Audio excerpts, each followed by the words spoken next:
আল্লাহ মাফ করে দাও, মাফ করে দাও।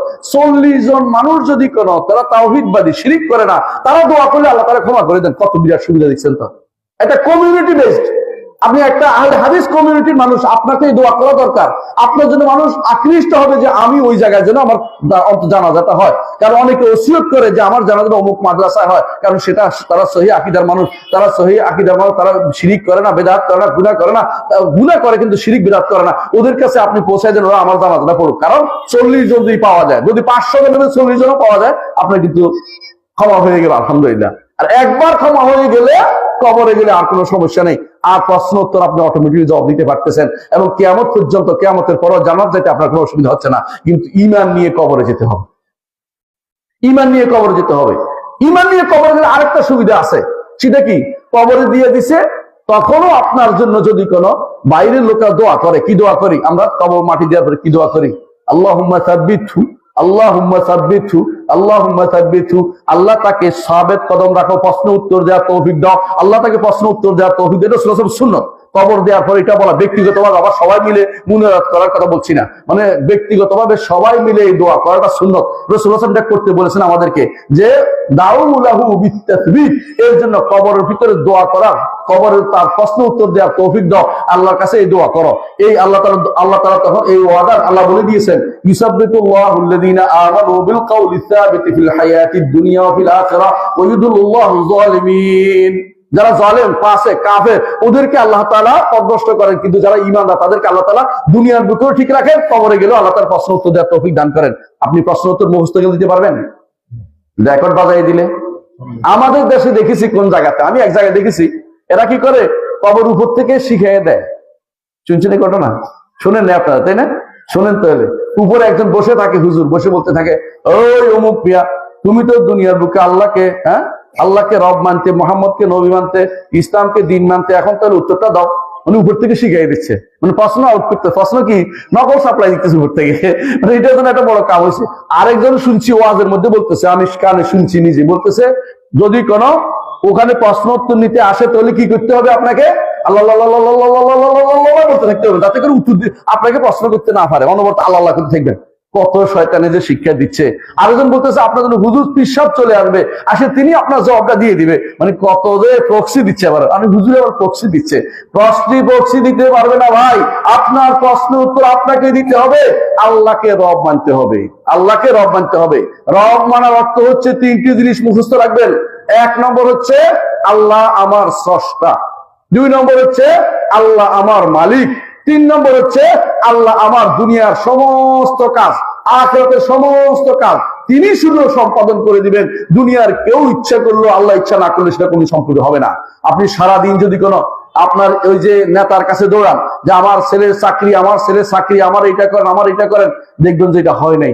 আল্লাহর কাছে কায়মন হবে কে রাতের অন্ধকারে কেঁদে ফেলেন, দেখবেন যে ওটা একটা খুঁজে এসে আপনার বলতেছে তোমার ছেলে একটা চাকরি দিব, ছেলেটা দাও। ব্যবস্থা কে করে দিছে? আল্লাহ। আল্লাহ ছাড়া কেউ এটা করতে পারবে না। আপনি যত আশা করেন মানুষের কাছে, আশা হত হবে, ওই আশা কাজে লাগবে না। হ্যাঁ, কাফের আশা আল্লাহ দুনিয়াতে ফিরাই দেয় কেন? এটা আখিরাতে কোনো প্রাপ্তি নেই, দুনিয়াতে যা ইচ্ছা তা দেয়। ঈমানদারকে আল্লাহ তাআলা পরীক্ষা করে দেখেন আল্লাহর কাছে ফিরে আসে কিনা, আল্লাহর কাছে ফিরে আসে কিনা। আমি একটা ঘটনা বলি শুনুন। মসজিদে নবীতে একদিন বসে আছি, এমন সময় একজন আসছে আমার কাছে আরবি শিখতে। তো বললাম যে আপনি জহির ভাই আপনি কি করেন?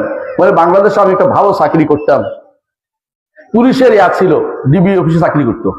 তো বলতেছে আমি আমার পরিবার চালাইতে পারি না, আমার যে আছে পাহারাদার আছে, সে মাশাআল্লাহ বিশাল বাড়িঘর করে ফেলছে, সেই আগে আমি চাকরির চাইতে চলে আসছি, এই দেশে থাকি। আমি তো ভালোই তো, আপনার মাশাআল্লাহ আকীদা ঠিক আছে। আমি যে এলাকার, আপনাদের টাঙ্গাইলের কোন এলাকা জানি, যে আমি এই এলাকার মানুষ, আমি সহি আকীদার মানুষ, ভালো। তো আপনি কি ঘটনাটা বলেন তো, কেমনে কেমনে আপনি এই দেশে চলে আসেন? তো বলছে আমার একটা ঘটনা আছে, শুনেন। তো ঘটনাটা বলতেছে কি, আমার নানা তিনি একজন পাক্কা আহলে হাদিস ছিলেন, দিনদার মানুষ ছিলেন, শিরিক পছন্দ করতেন না। তো তিনি যখন প্রথম আমার যখন মামা প্রথম মামা যখন জন্ম নেয়, তখন তিনি সফর করতেন, বেশি বেশি ব্যবসা করতেন। আসে দেখেন যে মামার এখানে তাবিজ, একটা ছোট বাচ্চা তাবিজ দেয় না, অনেকে মায়েরা না বুঝে তাবিজ দিয়ে দিছে। উনি বলছে এই তাবিজ লাগাইছে কে? তাবিজ খুলে বলে সাবধান, তাবিজ খুলবে না, ছেলেটা মারা যাবে। কবিরাজ বলছে তো মরে গেলে মরে যাবে, তাবিজ দিয়ে ছেলে বাঁচাবো না, তাবিজ দিয়ে আমি ছেলে বাঁচাবো না। ঠিকই খুলছে, কিছুক্ষণ পরে ছেলেটা মরে গেছে। আপনি কি চিন্তা করতে পারছেন? এটা কি তাহলে কি তাবিজে বাঁচাইছিল? না, তার ওই সময় মৃত্যুটা লেখা ছিল, এই সময় মৃত্যুটা লেখা ছিল, ওই সময় মৃত্যুটা লেখা ছিল, এই জন্য মরে গেছে। এই সময় ধরছে তোমার কারণে ছেলেটা মরে গেল, বলে আল্লাহ তাআলা নিয়ে গেছে, কোনো কথা নেই। আল্লাহ নিয়ে গেছে, আল্লাহ দিছিল, আল্লাহ নিয়ে গেছে। আল্লাহ দেখতে চায় আমি কি আল্লাহ সন্তুষ্ট প্রকাশ করি না সন্তুষ্ট প্রকাশ করি না। আল্লাহ দেখতে চাচ্ছে আমি কি তার প্রতি বেজার হই কি বেজার হই না, দেখতে চাচ্ছেন। তিনি বলতেছেন যে এইভাবে একে একে 7টা সন্তান তার মারা যায়। ছেলে হয়েছে 7টাই মরে গেছে, কোনোটাই তিনি তাবিজ দিতে না। যখনই তাবিজ দিচ্ছেন তখনই কেটে দিচ্ছেন। কয়দিন পরে শয়তান তাকে মেরে ফেলছে। শয়তানরা তো বসেই থাকে তারা কিভাবে তার ইমানটা হরণ করার জন্য। 8ম সন্তান হয়েছে মেয়ে, মানে ছেলে হয় নাই, আর মেয়ে হয়েছে। এরপরে আমার মা আর তাবিজ লাগায় নাই, রাগ করেন তাবিজ দিব না, তারা তোর বাপ তো কেটেই ফেলবে, এর চেয়ে এমনি থাকুক। তো আমার মা জীবিত ছিলেন, শেষ পর্যন্ত মরেন নাই। আমি সেই মায়ের সন্তান, আমি তাবিজ বাদে বেঁচে গেছি, এই জন্য আমরা তাবিজে বিশ্বাস করি না। আমি তখন বুঝছি মাশাআল্লাহ, সত্য ইমানদার না হলে এই ব্যক্তি এই কাজ করে নাই। ইমান যে তাবিজ দিয়ে বাঁচাইতে হইব না। পৃথিবীর অনেক দেশে তাবিজ দিয়েছে, মানুষ বাঁচে না। আপনার সন্তান তাবিজ দিয়ে বাঁচতে হইব কেন? শিরিক দিয়ে বাঁচতে হইবে কেন? আপনার সঙ্গে ইমান উপর টিকে থাকতে হবে। আপনার ভালো মন্দের মালিক কে? একমাত্র আল্লাহ ব্যতীত কেউ আপনার ভালো মন্দ কিছুই করতে পারে না। আপনার বিপদ হলে তিনি শুধু উদ্ধার করবেন, তিনি শুধু উদ্ধার করবেন। ওয়াইজা মারিতু ফাহুয়া ইয়াশফিন, যখন অসুস্থ হয় তিনি শুধুমাত্র আমার আমার আমার সুস্থতা দান করেন। আল্লাযী হুয়া ইউতঈমুনি ওয়া ইয়াসকিন, যিনি আমাকে খাবার ও পানি তিনিয়ে দেন, আর কেউ দেয় না, আর কেউ দেয় না। আমাকে খাবারের ব্যবস্থা কে করেন? আল্লাহ করেন। আচ্ছা, মানুষেরা শুধুমাত্র এই কবর টবর দেখেছি, ঠিক না?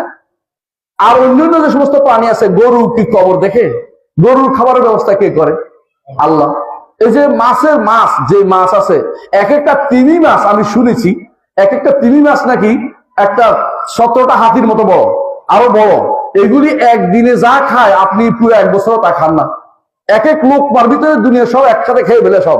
আপনি চিন্তা করতে পারেন, ইউনূস নবীকে ওই মাছে গিলতে পারছে, কিন্তু এর ভিতরে জায়গা হয়ে গেছে, মানে তিনি মরেন না, এত বিশাল জায়গা পেটের ভিতরে। আপনি কত বড় মাছের আবার চিন্তা করে দেখেন, একটা মানুষ কত বড় হলে খাড়া রয়েছে, সুবহান পড়তেছে, সুবহানাকা ইন্নী কুনতু মিনাজ জালিমিন পড়তেছে, এই শেষ কিন্তু ওগলায় দিতে হয়েছে। কত বড় মাছ এটা! এত বড় মাছের খাবার কিন্তু আমার আল্লাহ দেন। ওরা কিন্তু মাজারে যাওয়া লাগে না, কবরে যাওয়া লাগে না, এবং কারোর উপর ধারণা দিতে হয় না। আল্লাহ তার খাবারের ব্যবস্থা করেন। একমাত্র মানুষ এবং আরেকটা প্রাণী আছে খাবার জমায়, এটা কি জানেন? পিঁপড়া। পিঁপড়া দেখবেন যে খাবার নিয়ে নিয়ে জমাচ্ছে, খাবার নিয়ে নিয়ে জমাচ্ছে, আর সবাই খেয়ে পেট পুড়াইয়া তার জায়গায় চলে আসে। আজকে আর দিলেও খাবে না, না দিলেও খাবে না, মানে তার পেট পুড়ে গেছে, শেষ। তার খাবারের ব্যবস্থা কিন্তু আমার আল্লাহ করেন। ওমা মিন দাব্বাতিন ফিল আরদি ইল্লা আলাল্লাহি রিজকুহা, জমিনের বুকে চলমান প্রতিটি প্রাণীর খাবারের ব্যবস্থা আমার আল্লাহ করেন। প্রাণী নয়, এই ছোট ছোট গোবরে পোকা আছে না, ওর খাবারের ব্যবস্থা কে করেন? আল্লাহ করেন। আর ও খাবারের ব্যবস্থা যদি কোনো করতে হইতো, কোনো নিজে করতে হইতো, তো তার কিন্তু জীবন দুর্বিষহ হয়ে যেত, বাঁচতে পারতো না। আপনার খাবারের ব্যবস্থা আল্লাহ করেন, আপনার পানির ব্যবস্থা আল্লাহ করেন, আপনার নিঃশ্বাসের ব্যবস্থা আল্লাহ করেন। নিঃশ্বাস আপনি কিনতে পারবেন না। কেউ মানুষ, এই যে করোনা হয়ে গেছে কিছুদিন, 1 বছর আগে, করোনার সময় মানুষ নিঃশ্বাস কিনছে পয়সা দিয়ে, হাজার হাজার টাকা, লাখ লাখ টাকা পয়সা দিতে হয়েছে, কিন্তু আপনার যে নিঃশ্বাসের ব্যবস্থা আল্লাহ তাআলা করে দিয়েছেন। নিঃশ্বাস বন্ধ হলে আপনি কৃত্রিম নিঃশ্বাসের ব্যবস্থা করে কষ্ট করে, কিন্তু আল্লাহ আপনাকে এই নিঃশ্বাসের ব্যবস্থা করে বিনা পয়সায় করে দিচ্ছেন। এইটা কিন্তু আমার রবের জিনিস, আপনি ওইটার দিকে মোটেই তাকান না। কোথায় কি সামান্য উপকার পাইছেন, এখন শিরকের ভিতরে লিপ্ত হয়ে গেছে, নাউজুবিল্লাহ।